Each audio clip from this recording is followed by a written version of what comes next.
Sebagaimana yang kita ketahui bahwa dalam kehidupan sehari-hari manusia sebagai makhluk sosial akan selalu mengadakan hubungan kerja sama dengan pihak lain, baik dalam urusan kemasyarakatan maupun bisnis. Dalam lingkungan masyarakat, banyak kita jumpai proses sosial ekonomi yang berkaitan dengan sewa-menyewa barang atau pekerjaan yang berkaitan dengan upah. Semua sistem tersebut diatur dalam Islam dengan tujuan kemaslahatan bersama dan saling menguntungkan kedua belah pihak. Ijarah secara sederhana diartikan dengan transaksi manfaat atau jasa dengan imbalan tertentu. Bila yang menjadi objek transaksi adalah manfaat atau jasa dari suatu benda disebut ijarah alal manafi atau sewa menyewa, seperti sewa rumah untuk ditempati. Bila yang menjadi objek transaksi adalah manfaat atau jasa dari tenaga seseorang, disebut ijarat alal amal atau upah mengupah seperti upah menjahit pakaian. Ijarah baik dalam bentuk sewa menyewa maupun dalam bentuk upah merupakan muamalah yang telah disyariatkan dalam Islam. Hukum asalnya adalah mubah atau boleh bila dilakukan dengan ketentuan yang ditetapkan oleh Islam. Rukun dan syarat ijarah alal manafi, sewa menyewa. 1.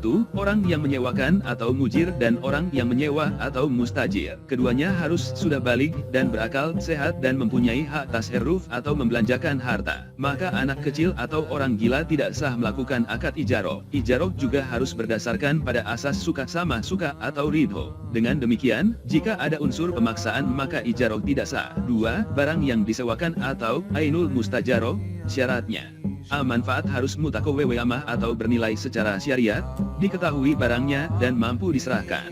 B. Manfaat dapat dirasakan oleh pihak penyewa. C. Barang yang disewakan milik orang yang menyewakan. 3. Nilai atau harga sewa atau ujrah syaratnya harus diketahui, seperti Rp100.000 secara kontan ataupun mengangsur. 4. Sigot ijab dan qabul, yang digunakan untuk mengungkapkan maksud dua pihak yang berakad yakni berupa lafal atau sesuatu yang mewakilinya. Ijarah bisa berakhir atau batal karena beberapa hal sebagai berikut. 1. Rusaknya barang yang disewakan. 2. Barang yang disewakan tidak dapat dimanfaatkan, misalnya rumah yang disewakan roboh atau kendaraan yang disewakan rusak. Di dalam kitab Fathul Qorib Al-Mujib dijelaskan bahwa akad sewa tidak batal karena kematian salah satu dari dua pihak. Jika keduanya meninggal sekaligus, maka akad sewa tidak batal sampai masa atau waktunya habis. Oleh karena itu, ahli warisnya penyewa dapat memanfaatkan barang sewa sampai waktu sewanya habis. Mustajir atau penyewa tidak wajib mengganti barang yang disewa jika rusak, kecuali karena ceroboh seperti memukul hewan yang disewa hingga mati atau sengaja merobohkan rumah yang disewa. Ijarah alal amal atau upah mengupah, pemberian upah hukumnya mubah, tetapi bila hal itu menyangkut hak seseorang sebagai mata pencaharian, maka hukumnya wajib.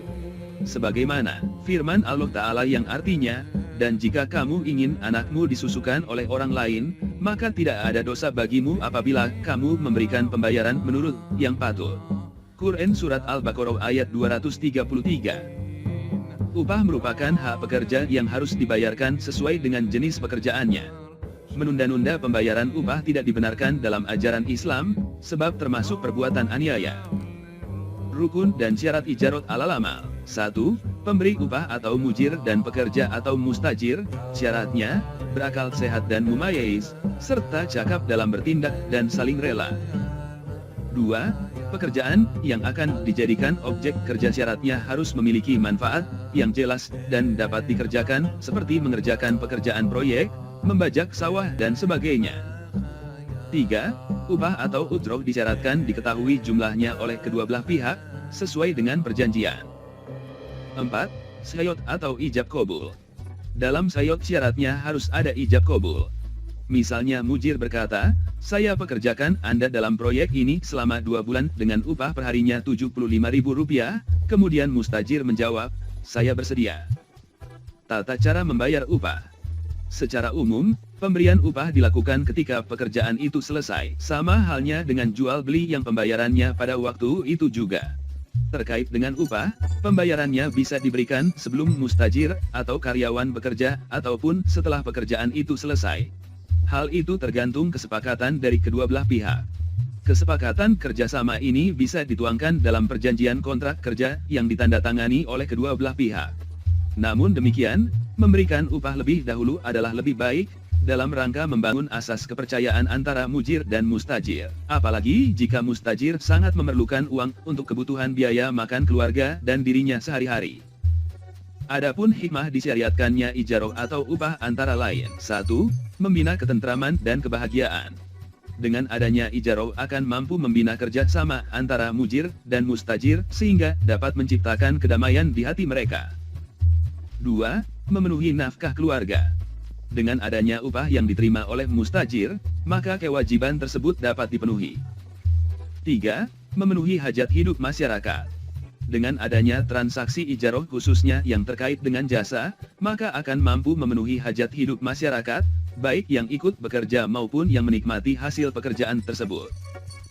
4. Menolak kemungkaran, yang kemungkinan besar akan dilakukan oleh orang yang tidak memiliki pekerjaan atau menganggur.